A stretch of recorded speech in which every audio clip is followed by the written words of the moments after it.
Good morning everyone and welcome back to the shop. So I had test fitted all of the door handles and the door lock and obviously the mirror and made sure everything was working the way I want it to work.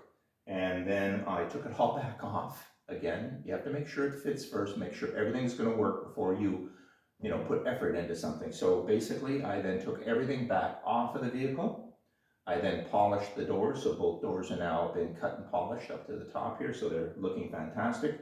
And then of course I reassembled. Now the second time I reassembled, I used thread lock, and it's a blue thread lock, not red thread lock, but use the blue thread lock, put everything back on.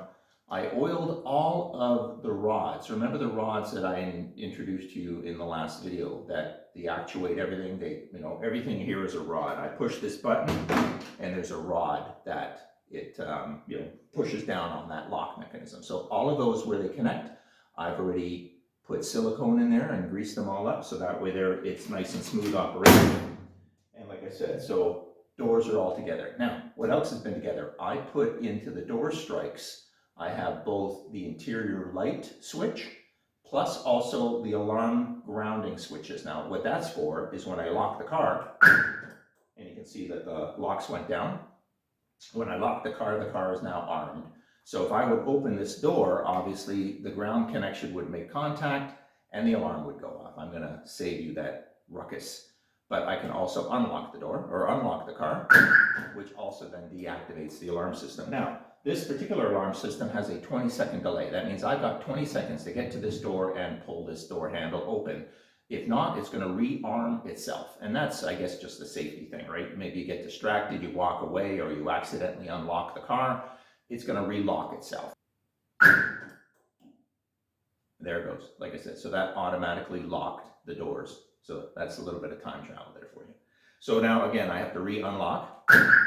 And then I have to open the door within that prescribed amount of time. If I do not open the door, the alarm will just simply reactivate itself again, which again is a security issue.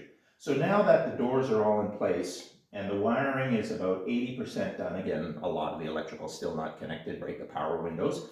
So speaking of power windows, I've now run the electrical wiring for the power windows. Now the way the power window harness works is that this harness is no way going to fit through the little grommet they give you in the doorway. And here's a picture of it.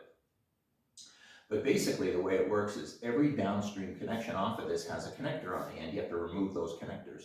So that way there you just got the width of the wire without a connector on it. And then that you feed. And you feed one to the back window quarter. I feed one over to the driver or the passenger door. And then the other one goes across and reaches the passenger rear window. So the power windows are electrically installed.